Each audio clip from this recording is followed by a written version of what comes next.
جب تم سے کوئی شخص بات کر رہا ہو اور بات کرتے کرتے وہ دائیں بائیں دیکھے تو فرمایا اس کا مطلب یہ ہے کہ وہ بات امانت ہے، تم نے اس کو آگے بیان نہیں کرنا، چونکہ وہ دائیں بائیں اس لیے دیکھ رہا ہے کہ کوئی اور تو نہیں سن رہا۔ تو پھر اس کا مطلب کیا ہوا؟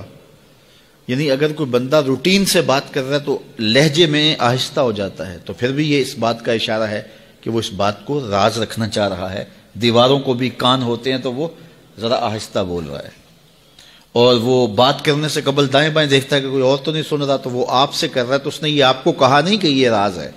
کہتے ہیں صاحب عقل وہ ہوتا ہے جس کو راز بتانے کے بعد یہ نہ بتانا پڑے کہ یہ راز ہے۔ اس میں اتنی عقل تو ہو نا، اتنا تو فہم ہو نا کہ راز بتائیں اور پھر بتائیں کہ یہ راز رکھنے والی چیز ہے۔ تو رازدار ایسا ہونا چاہیے کہ جس کو راز بتانے کے بعد یہ بتانا نہ پڑے کہ یہ راز ہے اور یہ راز نہیں ہے۔ تو بہرحال وہ کچھ اشارے ہوتے ہیں جو عاقل سمجھتا ہے، اور یہ کوالٹی اور یہ خوبی اور یہ وصف ہم میں سے ہر شخص کے اندر موجود ہونا چاہیے۔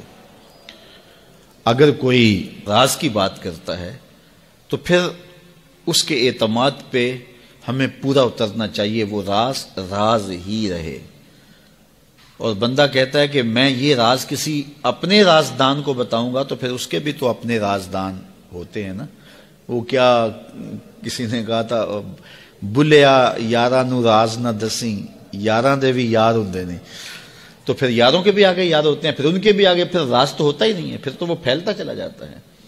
تو آپ تک آ گیا، بس آپ تک آ گیا، وہ سینے میں سما گیا، ساری زندگی قبر میں لے کے جانا جو راز ہے۔ تو اب بعض کا ایسا ہوتا ہے کہ کوئی شخص اس کو راز سمجھ رہا ہوتا ہے، آپ کے نزدیک وہ بڑی بات نہیں ہوتی، اور آپ اس کو آگے روایت کر دیتے ہیں۔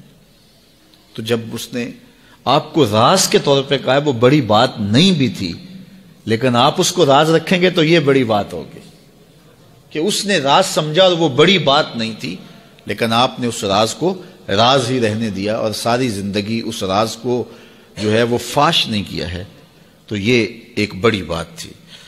تو یہ حضور علیہ الصلوۃ والسلام کا فرمان ہماری اخلاقی قدروں اور ہماری زندگی کی خوبصورتیوں کی ضمانت ہے کہ جب کوئی شخص تم سے